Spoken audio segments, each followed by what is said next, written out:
politiques de prévention et de contrôle du cancer. Le rôle de l'OMS est donc de traduire efficacement les données scientifiques de l'agence en politique opportune de lutte contre ce cancer. Cela se manifeste, par exemple, par une comparaison en termes de réduction de la consommation de tabac, la mise en œuvre de la vaccination contre les virus associés à la cause du cancer ou l'évaluation de l'efficacité des stratégies d'intervention. Les estimations du CIRC montrent que les 3 cancers les plus fréquents dans le monde en 2020 sont le cancer du poumon, le cancer du sein et le cancer colorectal. Le cancer du poumon est également la cause principale de mortalité prématurée par cancer, représentant environ 18% de tous les décès dus au cancer. Il est donc urgent de bien comprendre les causes principales du cancer du poumon et de mettre en place des stratégies effectives de prévention. Je tenais également à vous informer qu'aujourd'hui se tient à Genève la cérémonie de lancement des nouvelles estimations du CIRC de la charge du cancer dans le monde pour l'année 2022. Ces nouvelles estimations seront disponibles le 1er février sur le site internet du CIRC. Donc, je laisse maintenant la parole à mes collaborateurs du Centre Léon Bérard pour une petite introduction et après, on donnera la parole aux intervenants de ce soir. Merci et bienvenue encore. Merci beaucoup Sabina. On m'entend bien? Oui. Bonsoir à toutes et à tous en présence et en ligne. Merci beaucoup Sabina, merci beaucoup au CIRC de nous accueillir ici dans ce bel auditorium. Je présente les excuses de Béatrice Fervers, professeure au Centre Léon Bérard et chef du département prévention cancer environnement qui n'a pas pu se joindre à nous et que je représente aujourd'hui. Donc je suis Julien Biaudet, je suis responsable de l'axe prévention primaire et promotion de la santé au sein de ce département. Je souhaitais souligner ici ce type d'événement nous tient à cœur parce qu'il illustre vraiment la complémentarité de nos actions avec, comme tu viens de le dire, des travaux en épidémiologie de renommée internationale au CIRC. Et nous, on apporte également la dimension clinique sur un sujet aussi important que le cancer du poumon ou comme d'autres sujets, puisque c'est la 7e édition de ce cycle de conférences. Donc on apporte cette brique clinique, si je puis dire, grâce au docteur Perrol que je remercie. La question du cancer du poumon est d'autant plus importante que on dit souvent, vous avez sans doute en tête ce chiffre de 40% des cancers qui sont attribuables à des facteurs de risque sur lesquels on a des moyens d'action. Dans le cas du cancer du poumon, c'est bien au-delà. On est à 80, 85, voire 90% en fonction des facteurs qu'on intègre. On verra les chiffres tout à l'heure, mais on est à 80% avec le tabac et avec les autres facteurs de risque, on atteint les 90% de cancers attribuables à des facteurs sur lesquels on a des moyens d'action. Donc la prévention primaire est clairement un des grands leviers qui est devant nous pour réduire l'incidence de la maladie et in fine la mortalité. C'est également des facteurs sur lesquels on peut agir pour améliorer la survie même de ce type de cancer qui reste malheureusement, mais ce sera détaillé plus loin, des cancers de relativement mauvais pronostic, en tout cas comparativement à d'autres types de cancers. Voilà, je ne vais pas être beaucoup plus long, on va laisser la place aux experts.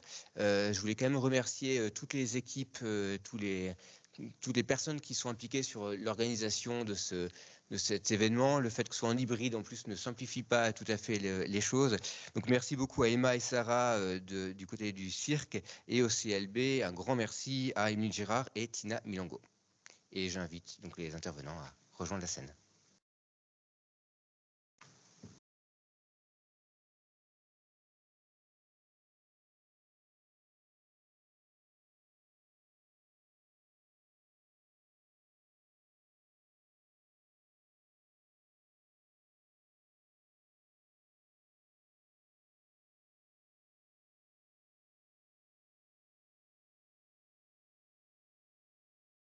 Merci beaucoup. Bonsoir à tous. Bonsoir également à toutes les personnes qui sont connectées en ligne. Merci de cette invitation aux équipes du CIRC et également du Centre Léon Bérard. Je suis Maurice Perrol, je suis responsable de l'activité de cancérologie thoracique au Centre Léon Bérard à Lyon et j'aurai le plaisir d'animer cette conférence avec le docteur Anna Zahed qui abordera les la partie un peu épidémiologique, les causes et le dépistage du cancer du poumon. Moi, j'aurai la charge de parler plus de la partie clinique, hein, du quotidien des patients que nous prenons en charge. Alors, d'abord, mes liens d'intérêt, on travaille quand même beaucoup avec l'industrie pharmaceutique pour le développement des nouveaux médicaments, donc c'est important à signaler. Tout d'abord, on va parler donc d'un organe qui est le poumon. À quoi sert le poumon? Les poumons, il y en a deux. Ça sert à oxygéner l'organisme. L'organisme a besoin d'énergie. Pour avoir de l'énergie, c'est un peu comme un moteur de voiture. Le moteur de voiture brûle de l'essence avec de l'oxygène, rejette du gaz carbonique. L'organisme brûle du sucre avec de l'oxygène qu'il faut qu'il soit apporté, donc il est apporté par le poumon, et rejette également du gaz carbonique. Et le poumon est chargé également d'éliminer ce gaz carbonique pour pas qu'il s'accumule dans l'organisme. Pour oxygéner le sang, le poumon va prendre de l'oxygène qui est dans l'air ambiant. Cet oxygène, cet air va être véhiculé par les tuyaux. Malheureusement, je n'ai pas de pointeur, mais vous voyez la trachée et les bronches. Donc, ce sont des tuyaux qui sont chargés d'amener l'air au tissu pulmonaire. Le tissu pulmonaire sont des alvéoles que vous avez ici sur la partie droite de la diapositive. Sur ces alvéoles, c'est des cavités dans lesquelles l'air est présent. Et dans la paroi de ces cavités, vous voyez des vaisseaux qui sont bleus et rouges. En fait, c'est des petits capillaires et le sang va être oxygéné par diffusion passive de l'oxygène de l'air, simplement à travers cette membrane alvéolaire. Donc, on a à la fois des conduits qui amènent l'air, qui sont les bronches, et puis tout un dispositif qui sert à oxygéner le sang. Et parallèlement, le sang qui est chargé en gaz carbonique, qui est le sang veineux, voit ce gaz carbonique être éliminé, toujours par diffusion, mais dans l'autre sens cette fois-ci. Et ensuite, ce gaz carbonique peut être expiré lorsque vous expirez votre air. Donc, c'est un dispositif qui sert à amener l'oxygène à l'organisme. Alors, qu'est-ce qu'un cancer du poumon? Il faut bien comprendre que tous les tissus sont faits de cellules. Les cellules, c'est un peu comme des briques pour un mur. Et à partir d'une cellule normale, va naître un cancer. Ça va être un dérèglement de cette cellule. Ça peut être une cellule des bronches, c'est-à-dire des tuyaux qui amènent l'air au poumon, mais également aussi des cellules du tissu pulmonaire lui-même, y compris dans l'alvéole. Et à partir d'une cellule normale, il va y avoir des accidents, soit un accident très important sur l'ADN des cellules, on y reviendra, soit l'exposition de ces cellules pendant de nombreuses années à des carcinogènes qui vont la transformer, et cette cellule va perdre son contrôle, elle va se diviser de manière indéfinie, elle va acquérir une propriété un peu d'immortalité, et comme elle va se diviser de plus en plus, ça va former une espèce de masse que vous avez ici sur une pièce opératoire. Ça fait donc une tumeur. On dit que c'est une tumeur maligne parce que les tumeurs cancéreuses ne respectent pas les tissus environnants, ils les envahissent. Une tumeur bénigne peut grossir, mais elle va repousser les tissus environnants sans les envahir. Et donc, on va parler ici des cancers du poumon qui sont donc des tumeurs malignes. Alors, l'histoire naturelle de ces cancers, au départ, sur la partie gauche de la diapositive, vous avez une tumeur périphérique isolée. Elle vient de naître, si vous voulez, elle fait déjà quelques centimètres, et elle va commencer à se propager. Elle va se propager par deux mécanismes. Tout d'abord par la lymphe, par les vaisseaux lymphatiques, qui vont amener le long des bronches jusqu'aux ganglions. Les ganglions sont des relais lymphatiques, c'est un peu des postes de défense, si vous voulez, régionaux. Et ils vont être atteints par des cellules cancéreuses qui vont circuler dans la lymphe, qui vont envahir ces ganglions, tout d'abord très proche de la tumeur, puis ensuite entre les deux poumons, c'est la troisième figure en partant de la gauche, entre les deux poumons, ce qu'on appelle le médiastin, qui en clair veut dire au milieu, hein, c'est entre les deux poumons. Et quand ces relais ganglionnaires sont déjà envahis, ce qui se fait assez silencieusement au départ, on a déjà un cancer qui est relativement évolué déjà localement. Et puis, à partir de la lymphe qui va se déverser dans le sang, ou directement à partir de la tumeur qui est elle-même vascularisée, des cellules vont pouvoir partir dans le courant sanguin, migrer. Et parmi ces cellules, beaucoup vont être éliminées, mais certaines sont suffisamment agressives pour essayer de s'implanter dans d'autres tissus où elles vont former des colonies-filles, ce qu'on appelle des métastases. Métastase, ça veut dire qui s'arrête, stase à distance, méta, ça veut dire ça veut simplement des tumeurs-filles qui vont évoluer pour leur propre compte. Ça peut être bien sûr dans l'os, dans le cerveau, dans le foie. Et ces tumeurs vont parfois révéler la maladie, car le poumon est relativement silencieux au début comme organe, il ne va pas donner de symptômes, et c'est finalement l'atteinte d'un organe à distance qui va révéler la maladie. Et de façon intéressante, lorsqu'on regarde au microscope un prélèvement qui vient d'une métastase, les cellules ont le même aspect que celles de la tumeur primitive au niveau du cancer du poumon. Donc c'est un peu l'histoire naturelle de tous les cancers, mais en particulier ici du cancer du poumon. Donc on va s'intéresser à savoir quelles sont les causes de ce cancer. Et là, je vais passer la parole à Anna Zahed qui va donc parler de l'épidémiologie des facteurs de risque. Merci, docteur Perrol. Donc, je m'appelle Anna Zahed et on va discuter ensemble de l'épidémiologie du cancer du poumon. On va discuter de quelques facteurs de risque. On va parler aussi du dépistage. Donc, en fait, j'avais une petite question pour vous, mais Sabina vous a donné la réponse durant son introduction. Mais peut-être on peut savoir si vous étiez attentif ou pas. J'aimerais savoir qu'est-ce que vous en pensez du cancer du poumon en France et si vous pouvez lever la main quand vous pensez que la déclaration est correcte. Donc, en France, le cancer du poumon est la première cause de mortalité qui est liée au cancer. Je pense que c'est vrai. Oui. C'est la troisième cause qui est liée de mortalité qui est liée au cancer. Il y en a qui pensent que c'est vrai. Non. Ou la septième cause. Bon. C'est bien évidemment la première cause qui est liée à la mortalité due au cancer, même si en termes d'incidence, donc en termes de nouveaux cas par an, c'est le troisième cancer en France. Mais ce cancer est vraiment très agressif et en général, il a un mauvais pronostic. Même mondialement, c'est la première cause de mortalité qui est liée au cancer. Donc, plus spécifiquement, en France, on compte environ 50 000 nouveaux cas par an. Et en moyenne, ces cas sont diagnostiqués à 68 ans chez les hommes et à 66 ans chez les femmes. Comme vous l'expliquera plus tard le docteur Perrol, les symptômes les symptômes du cancer du poumon sont liés à des stades tardifs. Donc, quand on détecte un cancer du poumon symptomatique, en général, on va le détecter à un stade 3 ou un stade 4.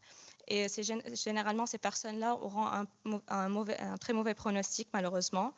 La majorité des cas sont donc détectés à des stades tardifs. Et malheureusement, comme on l'a déjà dit, le pronostic vital est très mauvais et la majorité vont décéder pendant les 5 ans juste après leur diagnostic.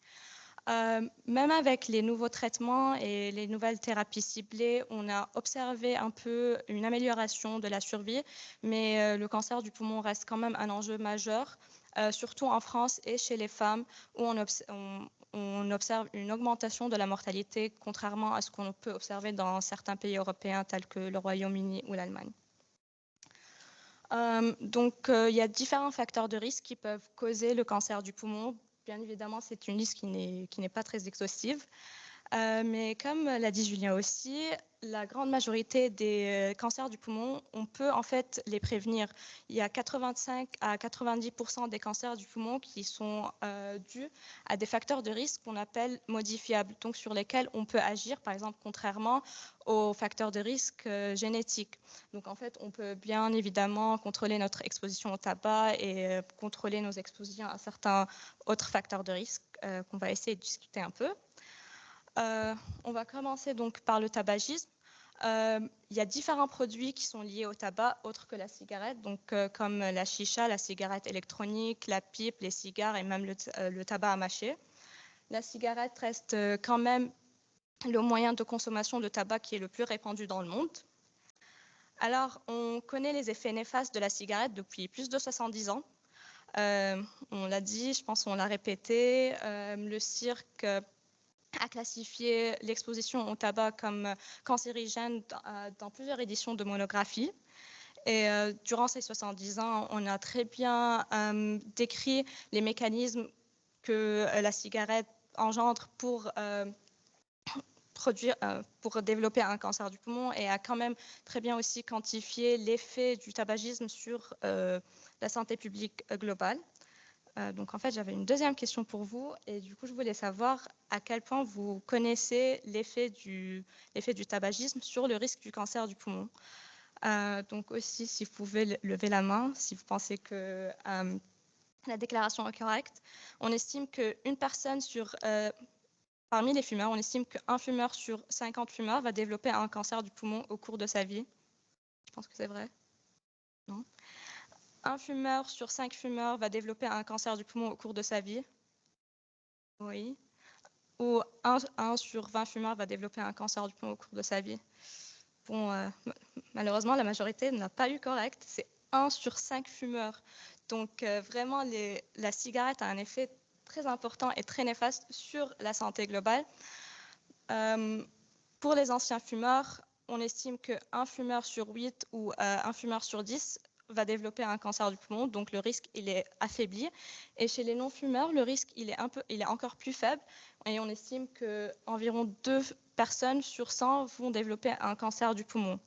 Donc 1 sur 5 chez les fumeurs contre environ 1 sur 50 chez les non-fumeurs. Donc la cigarette augmente le risque de développer un cancer du poumon au moins 10 fois contre les non-fumeurs. Et malheureusement, on ignore toujours le message, surtout en France, où on estime qu'on compte plus de 12 millions d'adultes fumeurs, ce qui représente plus que 25% de la population française adulte, ce qui est quand même un peu majeur. Et même quand on regarde et on compare l'initiation de la cigarette chez les jeunes, on voit qu'en France, comparé à nos voisins, on a une plus grande initiation chez les jeunes, où 30 à 40% commencent à fumer entre 19 et 25 ans, comparé par exemple en Espagne, cette prévalence elle est plus faible que ce soit chez les hommes, donc c'est le graphe qui est à gauche, et chez les femmes c'est celui qui est à droite. Donc il faut vraiment augmenter nos efforts pour contrôler les tabacs. On sait qu'en France, environ 6 fumeurs sur 10 souhaiteraient arrêter de fumer, ce qui est très bien. Et puisqu'en fait, on sait que l'effet du sevrage de tabagisme, il sera toujours important, même si on arrête de fumer un peu tard, disons. On voit que si on arrête de fumer entre 50, 55 et 64 ans, on arrive quand même à diminuer notre mortalité et à la ralentir. Donc, par exemple, si on compare la courbe qui est en rouge, c'est la courbe de survie des non-fumeurs, à celle qui est en bleu, c'est celle des fumeurs, et celle qui est pointillée, c'est la courbe de survie des personnes qui ont arrêté de fumer entre 55 et 54 ans. On peut voir que la mortalité, elle est beaucoup plus rapide chez les fumeurs comparée aux anciens fumeurs. Et on sait aussi que plus on arrête tôt, plus les effets du sevrage seront importants, et donc mieux c'est. Si on arrête entre 25 et 35 ans, on peut voir que les deux courbes des anciens fumeurs et des non-fumeurs se chevauchent. Donc, en fait, les personnes qui arrêtent vers leur trentaine auront une espérance de vie égale à celle d'un non-fumeur, donc comme si rien n'était. Donc, pour reprendre un peu, un fumeur qui a arrêté à ses 50 ans va diviser son risque de mortalité lié au cancer du poumon par 2, comparé à un fumeur qui n'a pas arrêté. Et même si on arrête après avoir été diagnostiqué d'un cancer du poumon, on peut quand même améliorer notre pronostic et diminuer notre survie de 25 à 35%, comparé à un fumeur qui n'a pas, une personne qui n'a pas arrêté de fumer. Donc, il ne faut jamais se décourager pour arrêter de fumer, et il existe plusieurs outils qui sont à disposition de tout le monde, qui sont des outils en ligne comme ce site-là, pour encourager les personnes d'arrêter de fumer, et je suis sûre qu'il en existe plein d'autres, celui-là est juste un exemple. On peut aussi être exposé aux effets néfastes de la cigarette, même si on est non-fumeur, malheureusement. Si on est exposé à la fumée de la cigarette, et c'est ce qu'on appelle le tabagisme passif. Le tabagisme passif va augmenter le risque de développement du cancer du poumon d'environ 25%. Et malheureusement, en France, on compte 18% des domiciles qui sont concernés par le tabagisme passif. Donc, toutes les personnes non fumeuses qui habitent dans ces domiciles où il y a des fumeurs, elles sont elles-mêmes aussi exposées et elles ont le risque qui est augmenté. D'autres voies d'exposition au tabagisme seraient par exemple par la chicha. C'est notamment plus important chez les plus jeunes. Donc, d'après l'Observatoire français des drogues et des tendances, on estime que 33% des jeunes en France ont déjà essayé la chicha au moins une fois, et qu'environ 10% l'utilisent de façon régulière, donc environ une fois par mois. Alors, je sais qu'il y a des personnes qui pensent et qui prétendent que la chicha est moins nocive que la cigarette, puisqu'elles pensent que l'eau qui est présente dans la chicha va filtrer les produits toxiques, alors qu'en fait, c'est vraiment pas vrai. L'OMS estime qu'une séance de chicha équivaut à fumer 25 cigarettes. Donc, même la chicha, elle a des effets très, très nocifs, et on estime qu'elle pourrait augmenter le risque du cancer de poumon de 5 fois. Les utilisateurs de chicha ont un risque qui est 5 fois plus grand de développer un cancer du poumon comparé aux non-utilisateurs. Une dernière voie d'exposition au tabac qu'on va aborder ensemble, c'est les cigarettes électroniques. Les cigarettes électroniques sont aussi très répandues. On estime que 40% de la population française l'a déjà essayé au moins une fois et que plus de 5% l'utilisent de façon régulière. Alors malheureusement, on n'a toujours pas assez de données pour bien quantifier ses effets comme on a pour la cigarette, vu que sa commercialisation elle est récente. Elle a été mise au marché en 2004. Si on regarde l'histoire du tabac, de la cigarette normale, ça nous a pris 50 ans pour avoir des données assez robustes pour bien quantifier ses effets. Mais ce qu'on sait, et on le sait avec certitude, c'est qu'elle contient des produits qu'on nomme cancérigènes. C'est les mêmes produits qui sont présents dans les cigarettes tels que les PAH et des métaux lourds et plein d'autres. Donc même la cigarette électronique, elle est très nocive et il faut vraiment arrêter. Alors en France, récemment, le ministère a mis en place de nouvelles mesures pour parvenir à une génération sans tabac en 2032. Ces nouvelles mesures incluent l'augmentation des prix, l'interdiction des paquets à saveur pour les cigarettes électroniques. Donc, c'est une action plutôt pour les jeunes. L'instauration de nouveaux places publiques extérieures sans tabac, telles que les plages et les parcs, et l'amélioration des accès au traitement pour le sevrage tabagique. Un deuxième facteur de risque qui est très important aussi pour le cancer du poumon, c'est le radon. Le radon est aussi appelé un tueur silencieux. En fait, c'est un gaz qui est inodore et incolore et qui est présent un peu partout. Et il est aussi très présent dans notre département du Rhône-Alpes. On estime qu'en Europe, c'est la deuxième cause de mortalité du cancer du poumon, qui est chez les fumeurs et la première cause chez les non-fumeurs. Il est responsable de 10% des cancers du poumon. Alors, une des meilleures façons de limiter notre exposition au radon, c'est de bien aérer nos appartements, puisqu'en fait, le radon, il peut rentrer par des fissures du sol, du mur ou par les sanitations. Donc, c'est une solution très simple. Bien aérer les appartements et on peut aussi contrôler notre exposition au radon puisque en fait il existe plein de compteurs, donc on peut savoir à quel point on est vraiment exposé. Un troisième facteur de risque très important aussi pour le cancer du poumon, c'est la pollution de l'air ambiant. La pollution de l'air peut être quantifiée par une molécule qui est appelée PM2,5. Cette molécule a des effets cancérigènes qui sont bien décrits. Et on estime que la pollution de l'air ambiant est responsable de 4 à 8% des nouveaux cas de cancer en France.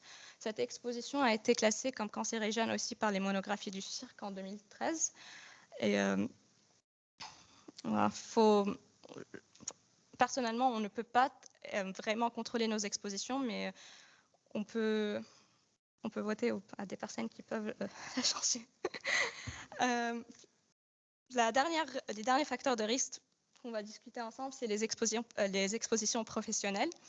Il existe différents types d'expositions professionnelles qui peuvent augmenter aussi le risque de développement du cancer du poumon. L'exposition la plus importante, c'est l'exposition à l'amiante, qui est responsable de 10 à 15% de nouveaux cas des cancers poumons en France. Alors, l'utilisation de l'amiante a été interdite en France en 1917 pour toute construction. D'autres expositions qui peuvent augmenter le risque du développement du cancer du poumon sont les rayonnements ionisants comme les rayons gamma, les rayons X, les expositions aux produits dérivés de la production de l'aluminium, du caoutchouc, des fonderies de l'acier, l'exposition à l'arsenic aussi et beaucoup d'autres qu'on ne pourra pas tous lister.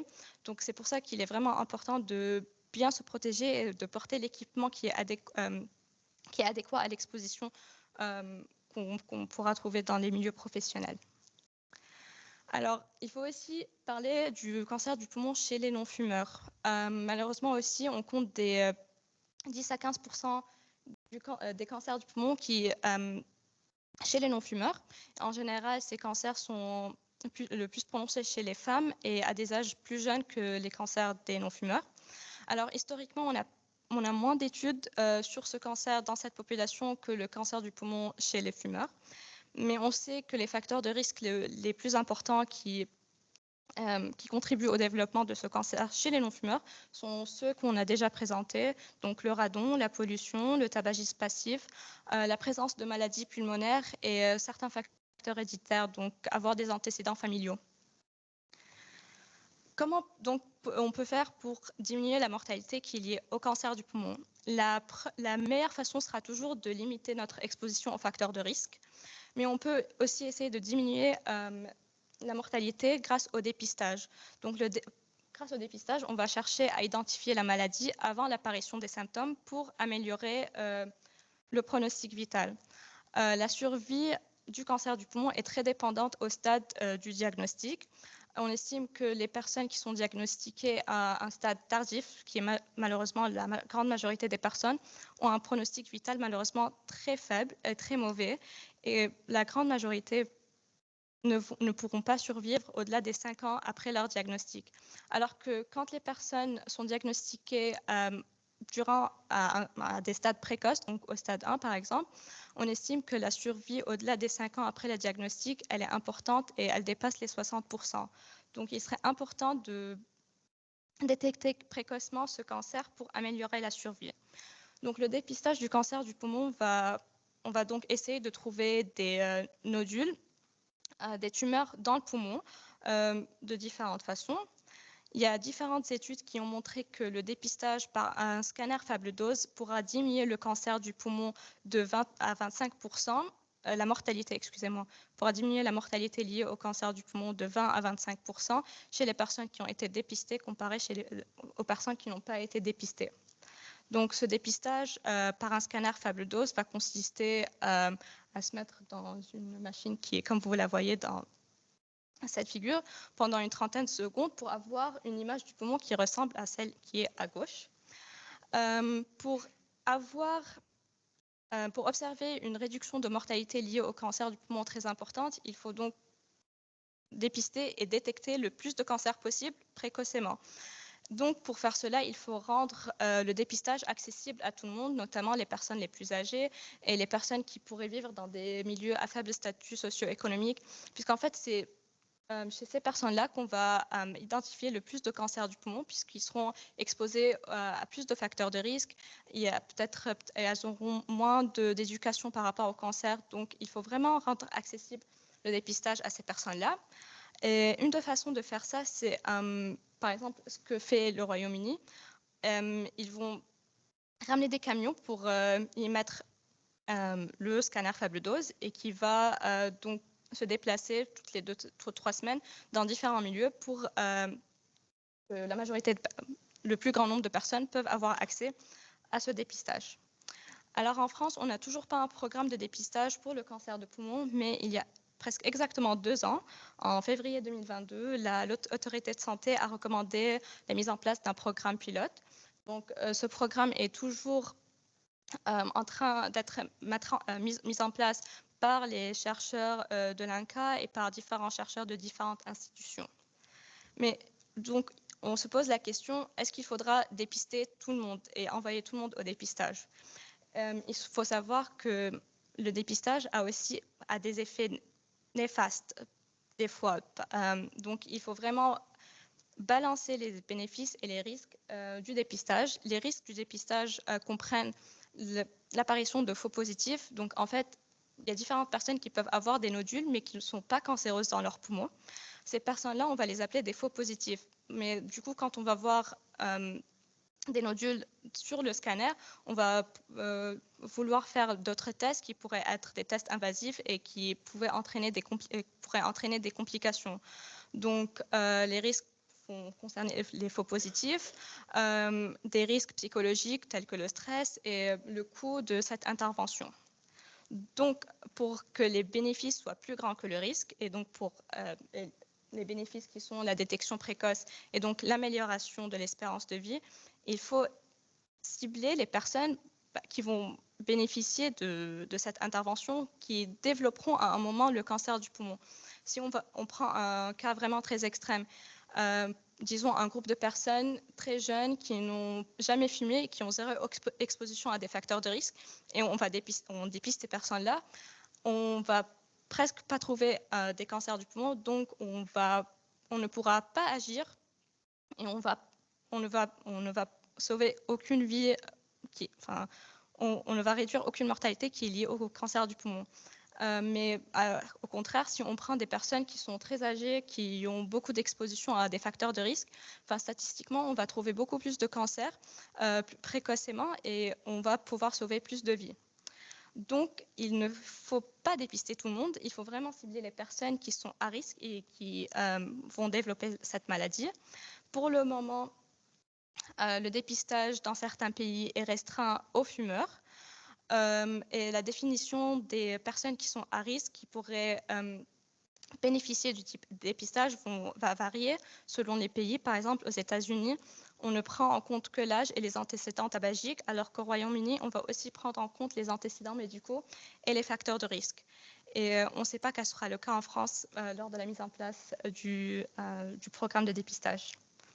Et finalement, on peut se demander si cette définition des personnes à risque va rester telle qu'elle ou si on ne peut pas trouver d'autres informations qui pourraient cibler plus précisément les personnes qui sont à risque. Alors, il existe plusieurs études qui sont en cours, qui essayent d'utiliser les informations des prises de sang pour améliorer la définition des personnes qui sont à risque. Ceci pourrait peut-être aussi inclure les non-fumeurs dans les programmes de dépistage pour identifier le plus de cancers de poumon précocement et pouvoir sauver le plus de vies possible. Et donc, je vais redonner la parole au docteur Perrol. Merci beaucoup. Vous voyez, l'épidémiologie, c'est quand même assez terrible. Le cancer du poumon en France, c'est un diagnostic toutes les 15 minutes, un décès toutes les 20 minutes. Donc, c'est pour vous donner un peu l'amplitude du problème. Et finalement, il n'y a pas d'exemple de cancer aussi meurtrier qui soit aussi facilement évitable avec le facteur de risque majeur qui est le tabagisme, même s'il ne faut pas méconnaître les autres facteurs qu'a détaillé Anna. Donc, petite question, savoir si vous vous sentez à partir de maintenant déjà, alors vous ne pouvez pas vous dire pas du tout informé parce que là, c'est vrai que vous avez dormi depuis le début, mais est-ce que vous vous sentez très bien informé sur ce sujet, bien informé, peu informé, qui se sent très bien informé sur le sujet du cancer du poumon? Personne, si, il y en a qui sont informés, qui ne se sent pas du tout informé, personne, donc peu informé. La majorité sont finalement bien informés. On va voir ça. Est-ce que vous avez déjà entendu parler d'une journée nationale dédiée au dépistage et à la prévention du cancer du poumon? Non, ben moi non plus, jusqu'il y a très peu de temps. C'est-à-dire c'est un cancer qui est assez peu médiatisé en fait. Vous avez des mois pour le cancer du poumon, pour le cancer du sein, Octobre Rose par exemple. Pour le cancer du poumon, ça reste beaucoup moins médiatisé parce que c'est associé au tabagisme, c'est donc associé à une certaine culpabilité. Et que finalement, dans l'esprit du grand public, finalement, ils l'ont bien cherché, ils n'avaient qu'à pas fumer. En gros, et on n'est pas du tout égaux devant le tabac. Il y a une notion d'addiction qui est variable selon les personnes. C'est compliqué de s'arrêter de fumer. Et donc, c'est pour ça que c'est un cancer qui est vraisemblablement, qui a une image un petit peu péjorative dans le grand public. Alors, comment on fait le diagnostic de ce cancer du poumon? Il peut y avoir une découverte fortuite. On fait une radio, un scanner pour une autre raison, ou alors au cours d'un dépistage. Et puis, malheureusement, la plupart du temps, c'est en cas d'apparition de symptômes. Et comme l'a dit Anna, les symptômes sont tardifs. En effet, le poumon n'a pas d'innervation sensitive. Donc, une tumeur peut grossir, vous la sentez absolument pas. Elle peut atteindre 6, 7, 8 cm sans que ça vous donne de symptômes. Mais si elle fait 8 cm, elle aura vraisemblablement déjà entraîné des lésions à distance et déjà un envahissement des ganglions. Donc il y a des symptômes qui sont liés lorsque la tumeur est tellement grosse qu'elle touche la plèvre, qu'elle fait mal ou qu'elle touche les grosses bronches, qu'elle fait tousser. Mais très souvent, c'est une métastase qui va révéler la maladie. Donc l'atteinte d'un autre organe, souvent une douleur osseuse, une métastase cérébrale avec une crise d'épilepsie.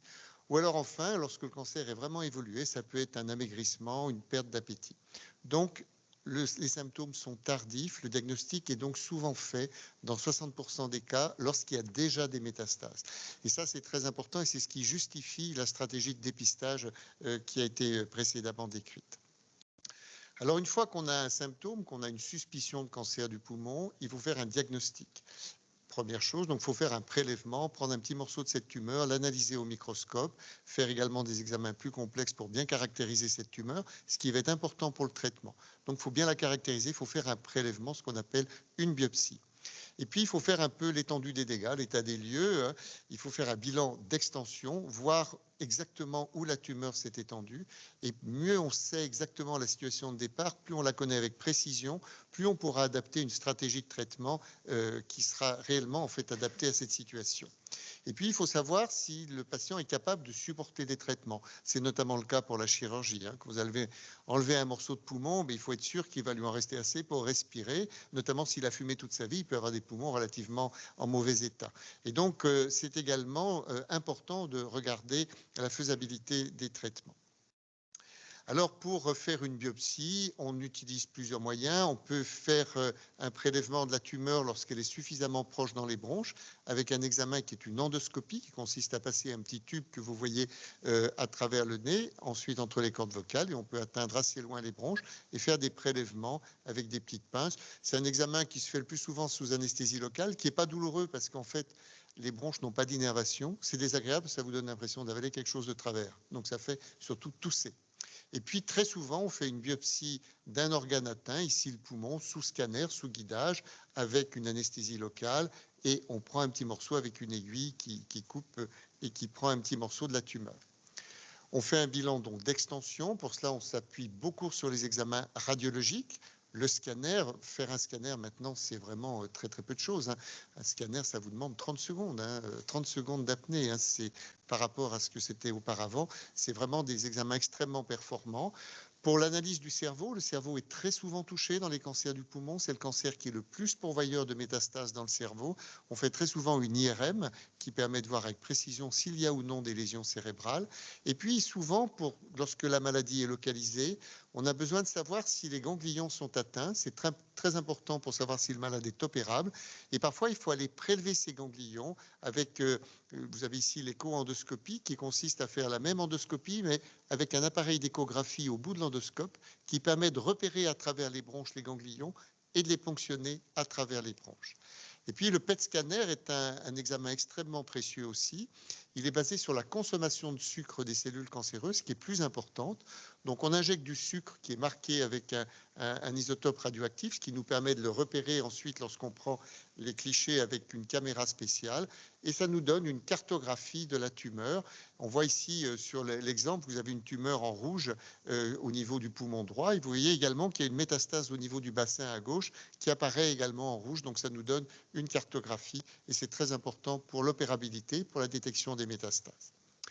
Donc une fois qu'on a fait ce bilan, premièrement, on est certain qu'il y a un cancer du poumon. Il y a plusieurs types de cancers du poumon. En gros, il y a les cancers du poumon qu'on appelle à petites cellules, qui sont simplement, parce que les cellules sont petites, on n'a pas beaucoup d'imagination dans la dénomination des cancers, qui sont des formes très agressives, qui se développent très rapidement, qui sont très liés au tabagisme. Et puis, les plus fréquents sont les cancers qu'on appelle non à petites cellules. Là encore, on n'a pas beaucoup d'imagination. Et qui sont de plusieurs types. Le type le plus fréquent étant l'adénocarcinome. Les cellules s'organisent un petit peu comme si elles formaient des glandes, d'où le nom adéno, et carcinome, ça veut dire cancer. Et puis, de manière plus rare, les cancers épidermoïdes, ce qui veut dire que les cellules du cancer ressemblent aux cellules de l'épiderme. Elles font même de la corne. Vous voyez sur la photo, vous avez un truc rouge en bas, c'est un globe corné. C'est que les cellules sont capables de faire de la corne comme votre peau. C'est pour ça qu'on les appelle épidermoïdes. C'est des cancers beaucoup plus fréquents avant lorsque les gens fumaient sans filtre. Maintenant, comme les gens fument la plupart du temps des cigarettes avec filtre, ils inhalent beaucoup plus fort et les carcinogènes vont beaucoup plus loin dans le poumon. Et les adénocarcinomes sont plutôt des tumeurs qui naissent du poumon un petit peu loin, et alors que les cancers épidermoïdes, c'est plutôt les gros troncs bronchiques. Donc une fois qu'on a tout cela, on a à peu près le stade et il va falloir donc définir une stratégie de traitement. Et à votre avis, est-ce que dans les cancers du poumon, par rapport à d'autres cancers ces dernières années, est-ce que le traitement s'est légèrement amélioré, a fait de gros progrès ou ne s'est pas du tout amélioré? Est-ce que vous diriez qu'il s'est légèrement amélioré? Majorité. A fait de gros progrès? Les supporters, là c'est bien. Et ne s'est pas amélioré du tout?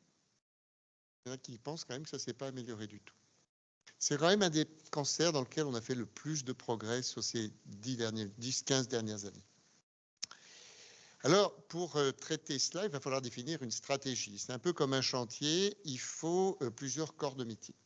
On a plusieurs traitements différents, il y a des spécialistes de chacun de ces traitements, et donc on a besoin de se réunir et de définir une stratégie, c'est-à-dire de savoir dans quel ordre on va utiliser les armes thérapeutiques qui sont à notre disposition.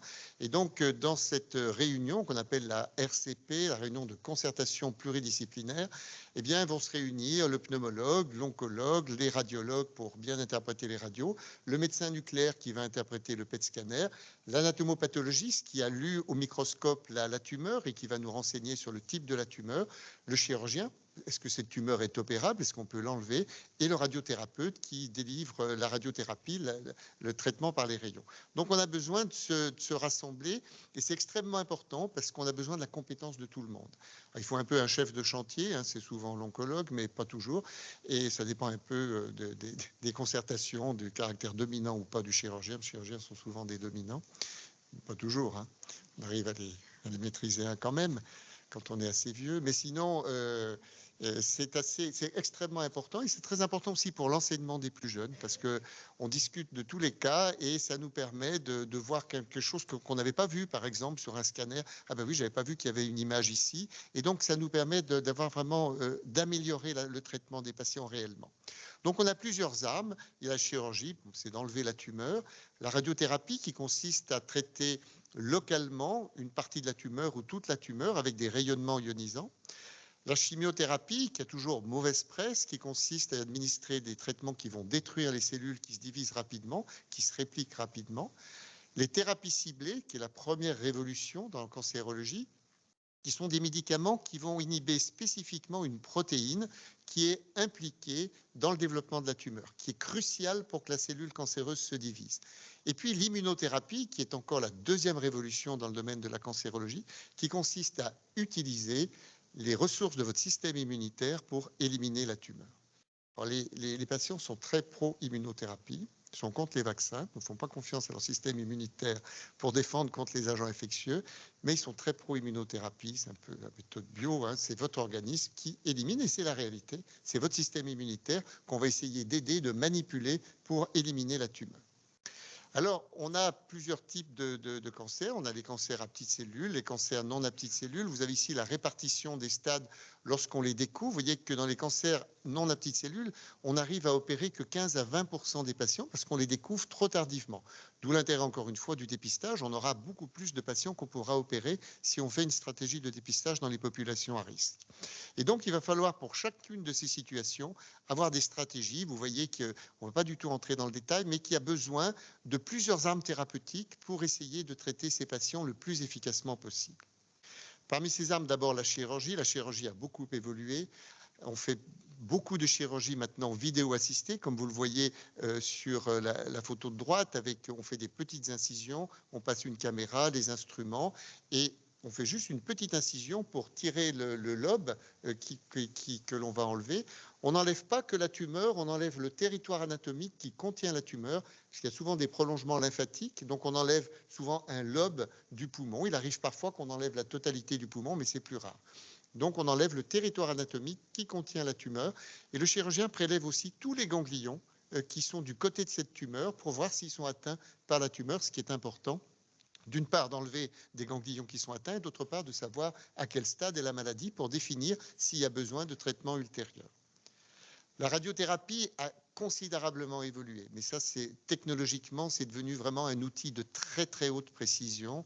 Avant, on irradiait très très large, on avait beaucoup de complications, et maintenant, c'est vraiment une arme qu'on utilise quotidiennement, à la fois pour la tumeur, mais aussi pour les métastases cérébrales en particulier. On arrive à stériliser des métastases de façon extrêmement importante. On appelle ça la radiothérapie stéréotaxique. Vous avez même sur l'image de droite la radiothérapie robotisée. Vous avez un robot qui tourne autour de vous, c'est le CyberKnife, qui tourne un petit peu autour de vous, qui va choisir des collimateurs et qui va irradier, mais avec une précision millimétrique, hein. Et donc, la radiothérapie a fait d'énormes progrès et nous permet également d'avancer beaucoup. Puis, il y a les traitements généraux. On a vu que le cancer du poumon était souvent diffus, donc très souvent, on est amené à utiliser des traitements qui vont diffuser partout dans l'organisme et qui sont susceptibles de traiter le cancer partout où il est.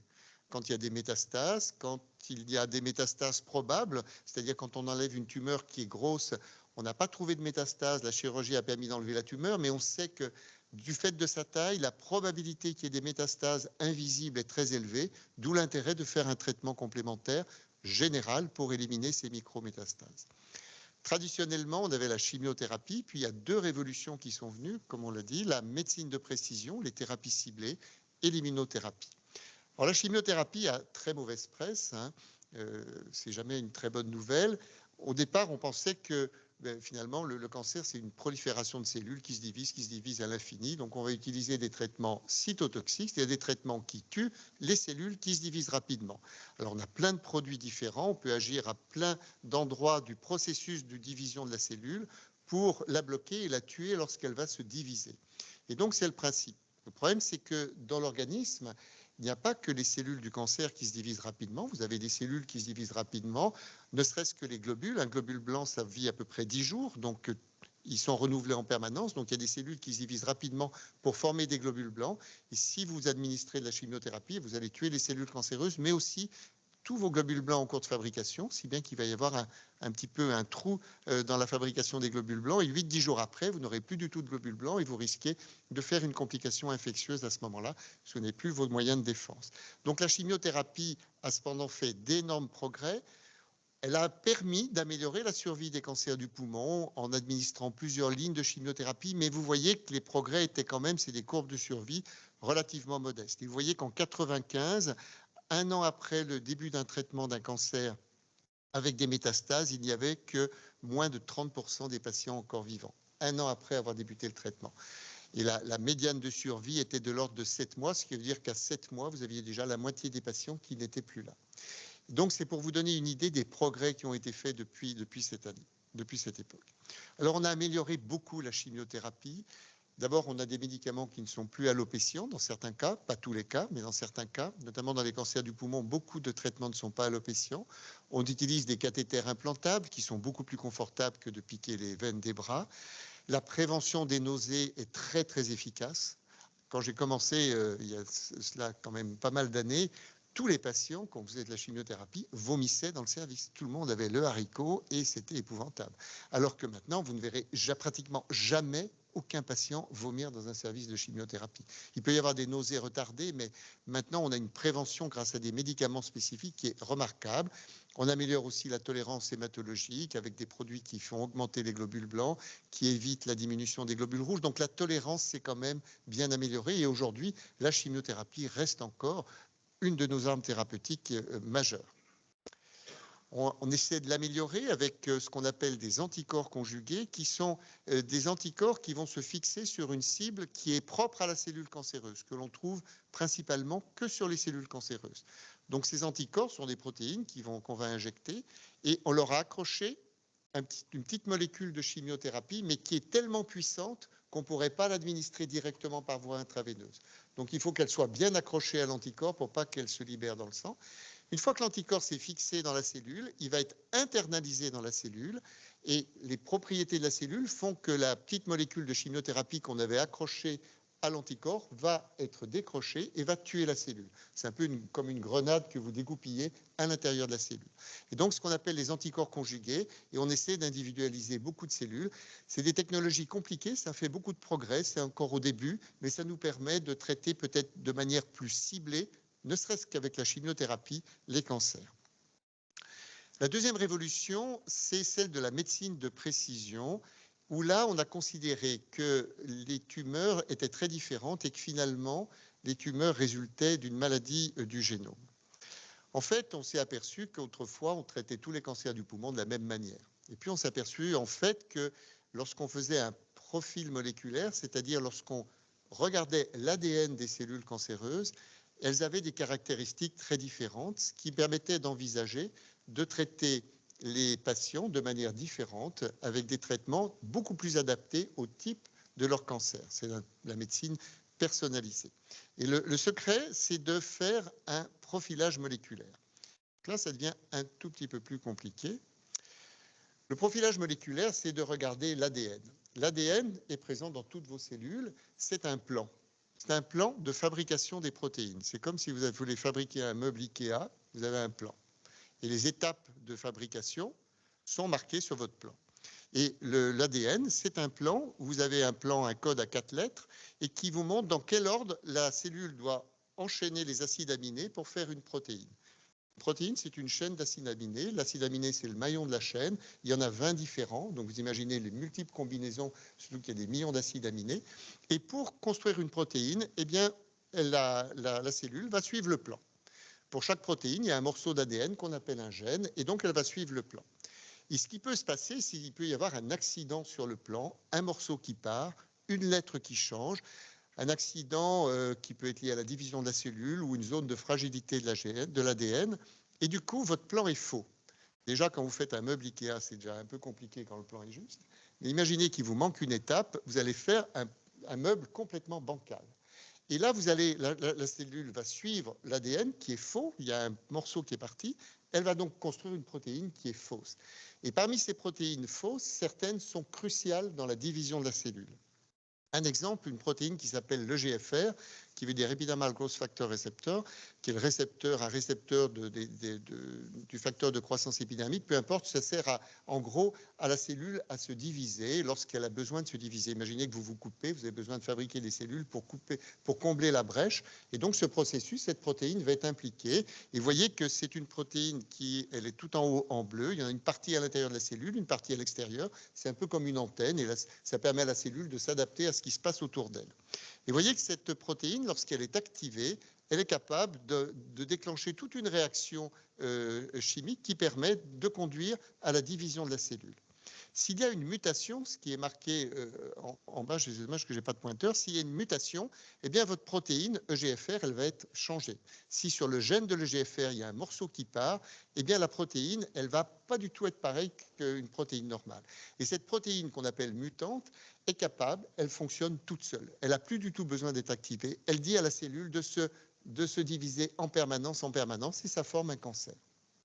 Et donc on a découvert cela, que certains cancers du poumon, souvent chez les non-fumeurs, étaient liés à un accident unique sur l'ADN d'une seule cellule qui ensuite se multiplie à l'infini. C'est sûrement un peu plus complexe que ça, mais en gros, c'est ça. Et donc, on a imaginé qu'en bloquant cette protéine, grâce à des médicaments qui sont capables de bloquer le fonctionnement de cette protéine, eh bien, on allait couper toute cette séquence de division de la cellule et tuer la cellule. C'est donc l'origine des traitements ciblés, c'est-à-dire qu'en donnant un médicament, qui sont des comprimés, parfois un comprimé par jour, on va complètement bloquer le cancer et le faire régresser. On a vu que c'était supérieur à la chimiothérapie, c'est-à-dire que de donner un comprimé par jour par rapport à une chimiothérapie que l'on administre par voie intraveineuse, dans le cas précis de ces cancers qui dépendent d'une mutation, eh bien on était supérieur.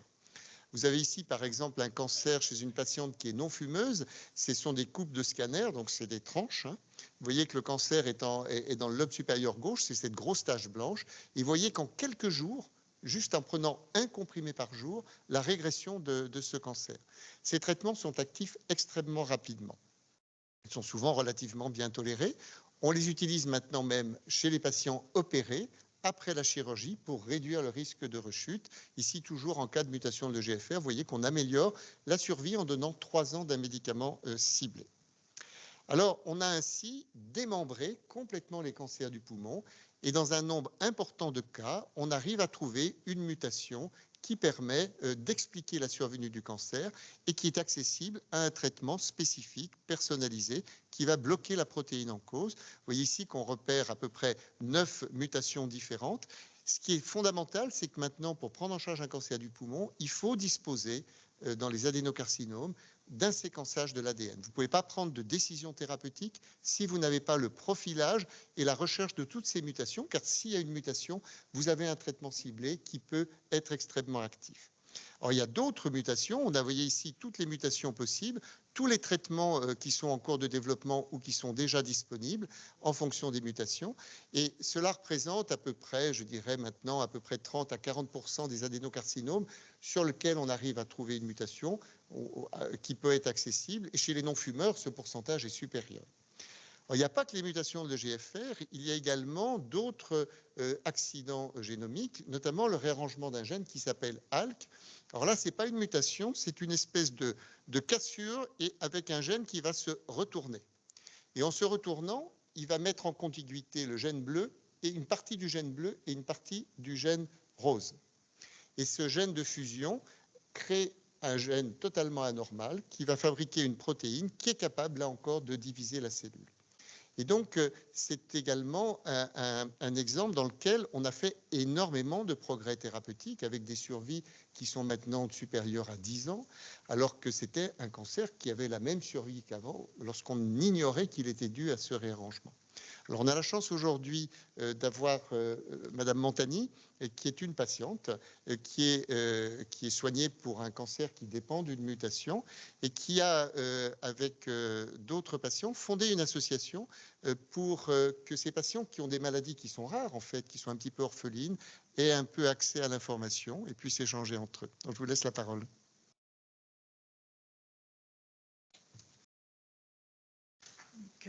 Merci déjà de nous recevoir. Excusez-moi, comme ça. Et après, donc, je sais sur quel bouton vous appuyez. C'est ceci qu'on va dire. Ça va ? Très bien. Donc voilà, moi aussi, je suis donc patiente. Donc, je suis ALK+, depuis 2018. Donc, depuis 5 ans sous thérapie ciblée. Donc avec différentes reprises et des mutations.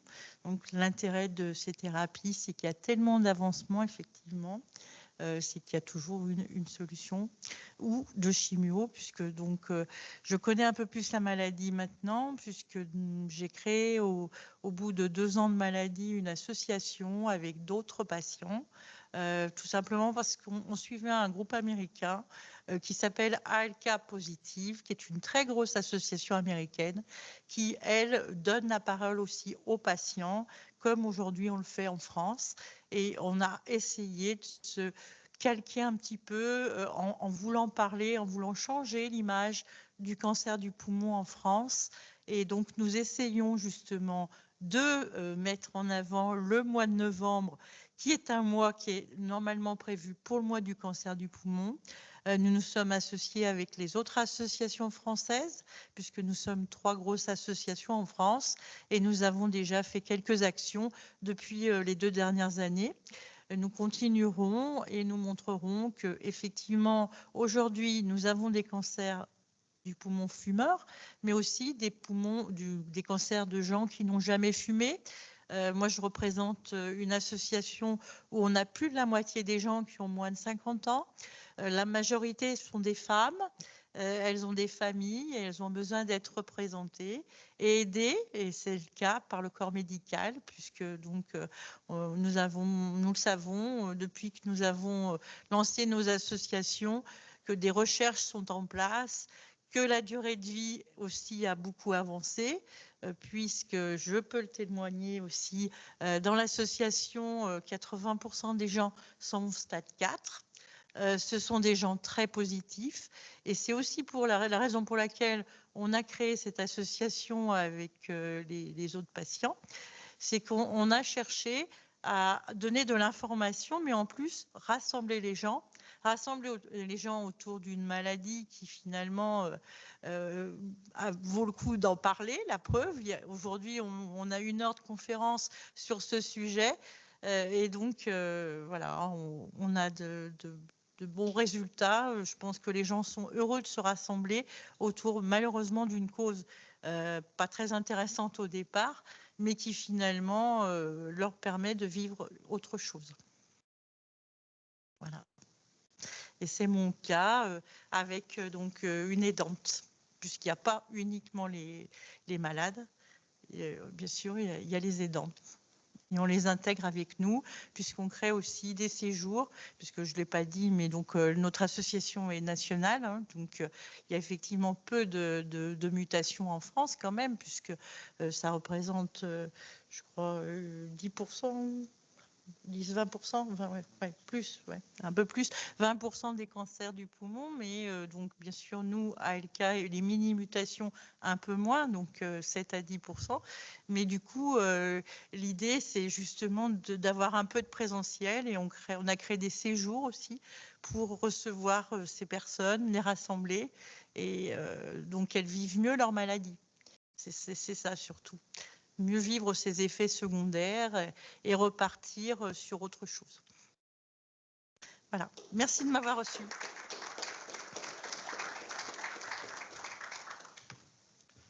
Merci beaucoup pour ce témoignage et puis surtout pour avoir créé cette association parce que de plus en plus les patients sont quand même associés d'une part à la décision thérapeutique individuellement, mais également en termes d'association dans la conception des essais cliniques. Maintenant, de plus en plus, la voix des patients se fait entendre et c'est vraiment un progrès important.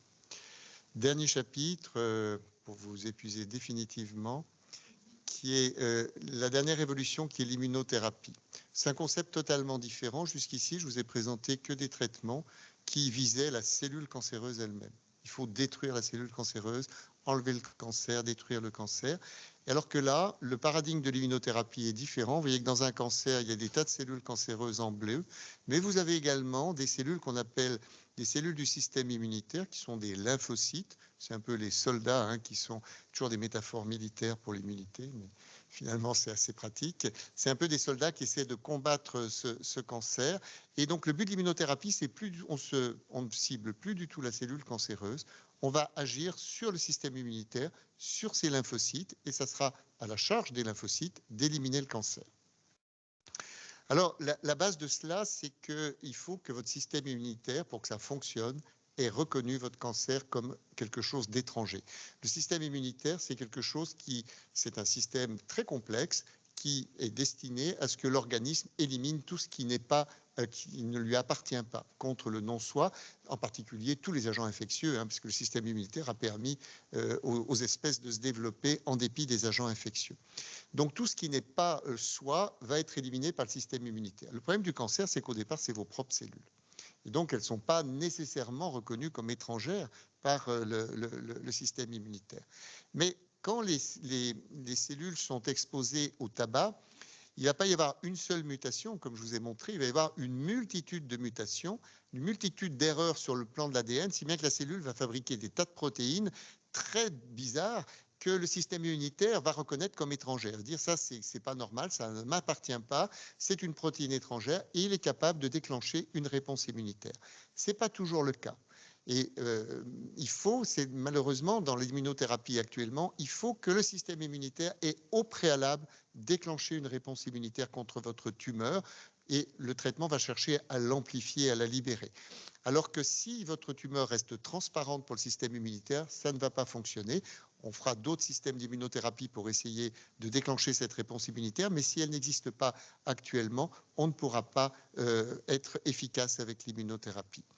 Et c'est pour ça qu'il n'y a pas tellement de justice que les fumeurs répondent mieux à l'immunothérapie que les non-fumeurs parce qu'ils ont beaucoup plus de mutations sur l'ADN, ils ont fumé toute leur vie, ils ont exposé leurs cellules à plein de carcinogènes toute leur vie, ça fait plein de mutations et ça fait des cellules beaucoup plus différentes que les cellules d'un cancer du non-fumeur qui a des cellules qui sont plus proches des cellules normales.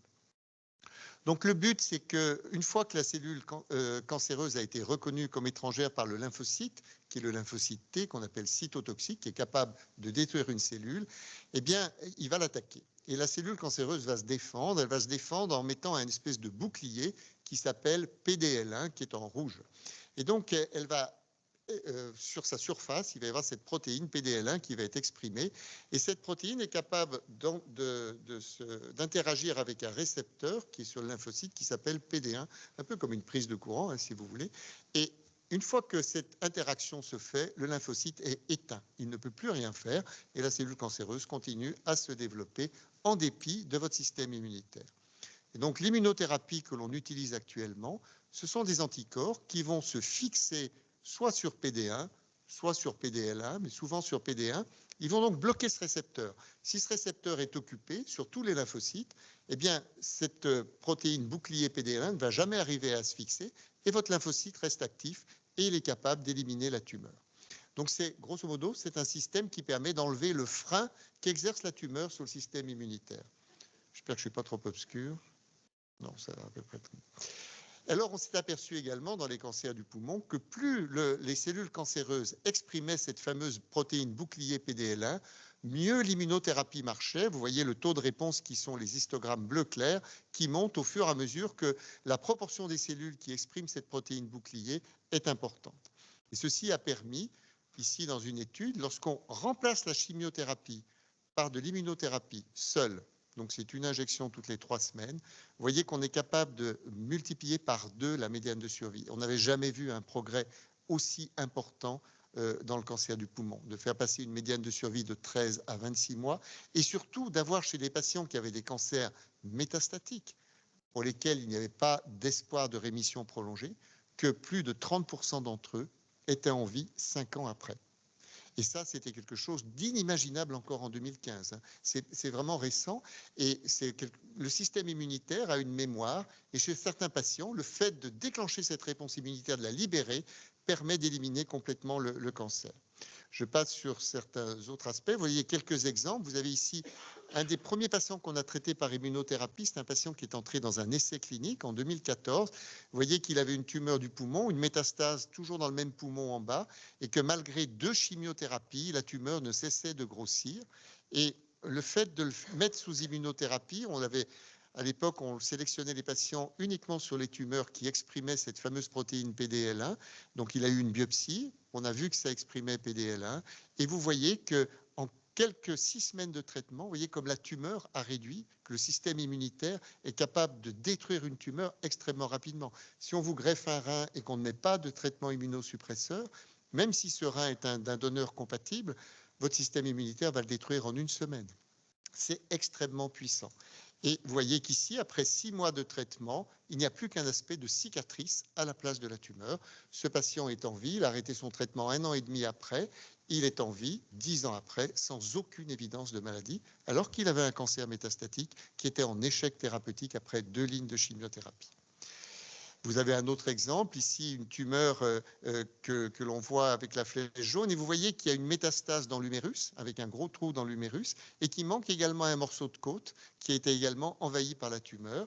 Eh bien, sous immunothérapie, le patient a également très bien répondu au traitement, la tumeur a diminué, et vous voyez que l'organisme est capable de reconstruire une côte, et on voit que la côte a été totalement reconstruite là où il y avait la métastase. Donc, on a avec l'immunothérapie une possibilité de rémission prolongée, je dirais, chez à peu près 15%, 15 à 20% des patients, d'autant plus que leur tumeur exprime fortement PDL. Ce sont des produits qui ne sont pas totalement inoffensifs. On enlève un frein, ce frein PDL1 qui exerce la cellule cancéreuse sur le système immunitaire, mais la cellule cancéreuse, elle ne l'a pas inventé. Ce système, c'est un système de frein, de régulation du système immunitaire. Et le fait qu'on l'enlève, on ne va pas l'enlever que dans la tumeur, on va l'enlever partout dans l'organisme. Et donc, certains patients vont développer des maladies auto-immunes où le système immunitaire va attaquer leurs organes normaux et ça peut toucher de nombreux organes. Et vous voyez que la fréquence des complications dépend un peu des types d'immunothérapie, mais ça peut toucher jusqu'à 20, jusqu'à parfois 30% des patients traités. Et on a bien appris à mieux traiter, mieux manager ces complications que l'on traite souvent par de la cortisone au départ. Ici, un exemple d'un patient qui avait eu 2 injections d'immunothérapie. Et vous voyez que son poumon devient tout très infiltré. On le voit également ici. On voit qu'il a fait une pneumopathie. Ses lymphocytes T étaient tellement désinhibés qu'ils ont attaqué son poumon. Ce patient donc a eu 9 mois de cortisone pour guérir de cette pneumopathie. Au total, il aurait eu 3 injections d'immunothérapie, c'est tout. Il est en vie 7 ans après, sans aucune évidence de maladie. Il avait des métastases dans le pancréas, dans le foie. Tout a disparu avec 3 injections seulement. Alors que d'habitude, l'immunothérapie, on le traite à peu près 2 ans. C'est un peu empirique, mais c'est à peu près des traitements qui sont quand même plus prolongés. Mais parfois, chez des patients, juste de déclencher le processus suffit à éliminer la tumeur. Beaucoup de perspectives dans l'immunothérapie. Notamment, on cherche, grosso modo, chez les patients qui n'ont pas de réponse immunitaire, pour lesquels la tumeur est transparente, le système immunitaire ne la voit pas, essayer de provoquer cette réponse immunitaire, notamment par des vaccins, essayer d'immuniser l'organisme contre sa propre tumeur. Et il y a des tas de dispositifs très sophistiqués. Ici, par exemple, on fait un séquençage très complet de l'ADN des cellules cancéreuses. On essaie de repérer parmi les bugs sur l'ADN ceux qui sont le plus susceptibles de construire des protéines qui sont anormales et qui sont susceptibles d'être reconnues comme étrangères par le système immunitaire. On fait un vaccin ARN, c'est-à-dire qu'on injecte le plan de fabrication de ces protéines anormales pour que l'organisme les reconnaisse comme étrangères. Et une fois qu'il les aura reconnues comme étrangères, il va pouvoir les attaquer au niveau du cancer. Donc il y a toute l'immunothérapie n'en est qu'au début. Il y a vraiment des travaux considérables, beaucoup plus sophistiqués, qui essayent d'améliorer, d'augmenter la proportion des patients qui en bénéficient. Et vous voyez que ici, c'est une étude sur les hôpitaux généraux en France. Tous les 10 ans, ils recensent tous les cancers du poumon qui rentrent dans les hôpitaux généraux pendant 1 an. Les hôpitaux généraux traitent à peu près la moitié des cancers du poumon en France. Et vous voyez qu'entre 2000 et 2010, la courbe bleue et jaune, peu de progrès, mais vous voyez qu'entre 2010 et 2020, que la survie est considérablement améliorée, alors que la distribution des stades est la même. Il y a toujours une même majorité de stades métastatiques. Donc pour conclure, quelques messages à retenir. C'est la maladie qui est la première cause de mortalité par cancer et paradoxalement le cancer qui est le plus facile à éviter en raison du tabagisme. C'est donc la prévention, c'est le maître mot. Prévention primaire, empêcher les jeunes d'entrer dans le tabagisme, et prévention secondaire, arrêter de fumer le plus tôt possible. Si vous arrêtez tôt, vous allez rejoindre la courbe de survie des non-fumeurs. Donc c'est quelque chose qui est assez considérable. Il y a une augmentation chez les femmes, la parité n'a pas que des bons côtés. Les femmes se sont mises à fumer beaucoup plus tard.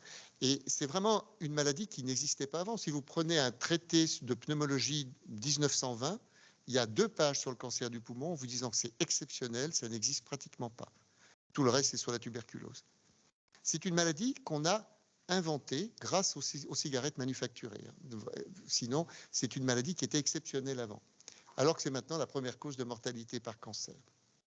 Diagnostic tardif, d'où vraiment l'intérêt de développer des stratégies de dépistage. Et c'est un bon exemple des révolutions qu'on a eues en cancérologie, outre les progrès de la chirurgie, de la radiothérapie, les progrès des thérapies ciblées en séquençant l'ADN des tumeurs et les progrès de l'immunothérapie en utilisant votre système immunitaire pour éliminer les tumeurs. Voilà, je vous remercie de votre attention. Et si vous avez des questions, je pense qu'on sera prêt à les prendre.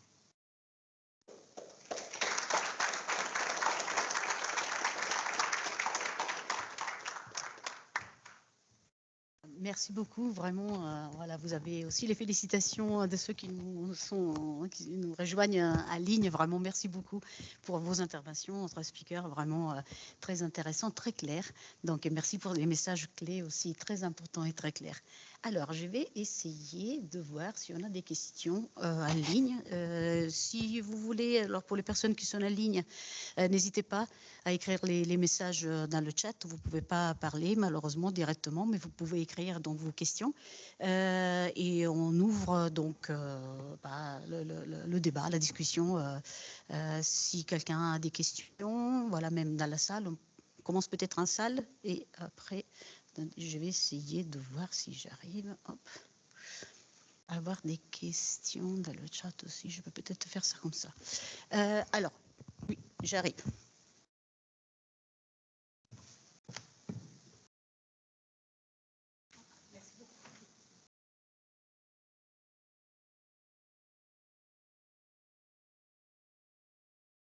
Voilà, j'espère que vous pouvez entendre.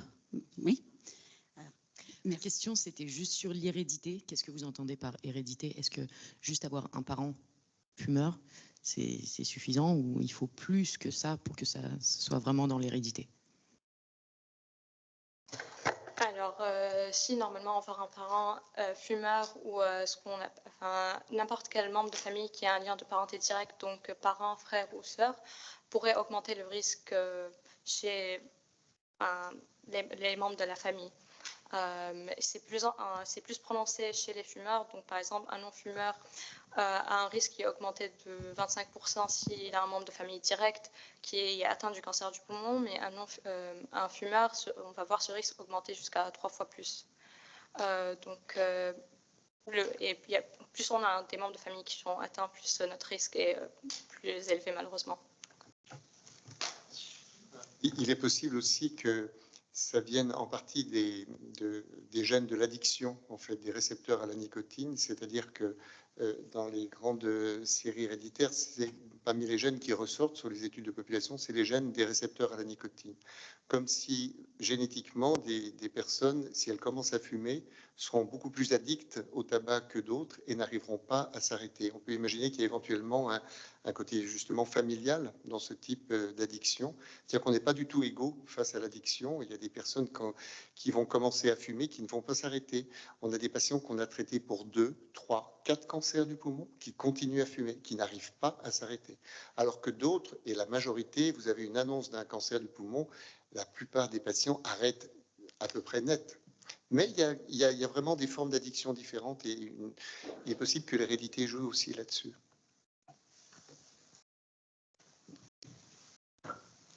Excusez-moi, je vais peut-être lire une des questions qui sont en ligne, comme ça on fait un et l'autre. On n'a pas vraiment beaucoup de temps, donc je vais juste lire. Donc merci beaucoup, il y a beaucoup de remerciements. Je dirais toutes les questions seront lues et on va essayer de les répondre à toutes, mais vraiment il y en a beaucoup, donc je vais choisir celle-ci. Quand vous entrevoyez un dépistage organisé du cancer du poumon? Ça, on en a déjà discuté. Voilà. Est-ce que vous avez plus de visibilité sur ce qui va se passer en France?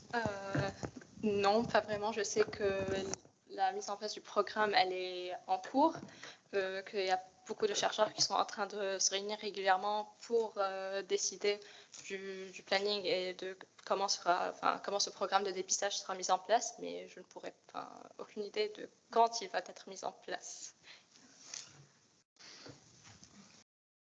Passer à la prochaine question. Merci beaucoup. Je vous remercie. Merci pour la clarté de vos propos. Il y a 3 ans, grâce à mon épouse, je suis rentré dans votre thématique, celle du cancer bronchique, non à petites cellules, et on a découvert même l'option métastase. Donc, on est chez vous, docteur Perrol, puisqu'on est soigné aujourd'hui par le dispositif essai clinique RTNA Langue 2. On a fait Tagrisso déjà, on a fait le CyberKnife, donc pour ce qui est du traitement. Donc, je retiendrai plus, et je pense qu'on retiendra plus, la deuxième partie sur les évolutions possibles de tous les traitements, ce dont je suis persuadé avec tout ce que j'essaye de lire et de comprendre, et d'autres éléments que vous m'avez apportés, je vous en remercie. Un petit élément quand même que je voulais vous dire sur ce qui est de la prévention, puisque de fait, on a découvert cette maladie, comme vous l'avez dit, d'une manière bizarre. Déjà, on a fait une radio. Et la radio a permis de découvrir ce qu'ils ont appelé une obscurité. C'est ce qu'on nous a dit. Et comment sommes-nous arrivés à cette radio? Par des douleurs osseuses, déformantes sur les côtes, avec un généraliste, quand on y est allé, qui nous a dit, c'est comment on dit, les douleurs intercostales. Et mon épouse a dû se battre pour faire une radio. Donc, dans le dépistage, je me dis, est-ce qu'il n'y a pas une information, si les douleurs osseuses sont des éléments de détection, parce que mon épouse avait des douleurs de partout depuis 3 ans, 4 ans et faisait des cures, alors qu'aujourd'hui, avec les différents traitements, il n'y a plus tellement de douleurs osseuses. Donc, je ne sais pas si c'est important, mais si c'est à vous, je le glisse comme ça. Ce premier point, et est-ce que la radio, malgré les moyens techniques bien supérieurs aujourd'hui, n'est pas un moyen simple qui existait autrefois, où on passait des radios fréquemment, et je me dis c'est dommage, on l'aurait peut-être détecté plus tôt. Voilà un petit peu les différents points. Il y a plusieurs aspects dans votre question. La première, c'est le retard au diagnostic, qui est quelque chose qui est assez fréquent, mais qui est plus redoutable chez le non-fumeur. Parce que le médecin, chez quelqu'un qui est non-fumeur, ne va pas du tout se méfier de la possibilité d'un cancer du poumon. Or, c'est une réalité, il y a des cancers du non-fumeur, et souvent le diagnostic est plus tardif, parce qu'évidemment, on n'imagine pas que ça puisse venir du poumon. La deuxième chose, c'est vis-à-vis de la radio du poumon, ça peut individuellement, par opportunité, rendre service, mais dans le domaine du dépistage organisé, du dépistage en termes de moyens de santé publique pour dépister des cancers du poumon tôt, c'est un moyen qui n'est pas suffisamment sensible. Il dépiste des cancers qui sont trop gros par rapport au scanner spiralé qui est capable de dépister des petits cancers. Et la radio, on n'a jamais pu démontrer que ça diminuait la mortalité liée au cancer du poumon dans une population sur les stratégies de dépistage. Ça a été bien étudié. Ce n'est pas suffisamment sensible. C'est pour ça qu'on a recours dans les programmes de dépistage, comme le disait Anna, à des scanners spiralés low dose pour essayer d'irradier le moins possible et qui sont capables de dépister des cancers suffisamment petits pour être opérés et prévenir cette mortalité. Mais après, voilà, chez le non-fumeur, on est souvent confronté à ce problème de retard diagnostique, c'est vrai. Alors là, merci beaucoup. Là, je vais avoir le mauvais rôle parce que malheureusement, on est un peu à court avec le temps. Désolée. Je voulais juste dire que la conférence était enregistrée, donc pour tous ceux qui demandent si on peut avoir accès effectivement au replay ou aux diapositives, effectivement, ça sera mis sur la chaîne YouTube du Centre Lombérard et du CIRC. Et pour ceux qui sont sur place, on peut rester encore un petit peu ensemble si vous le souhaitez. Malheureusement, pour le reste, il va falloir fermer la conférence.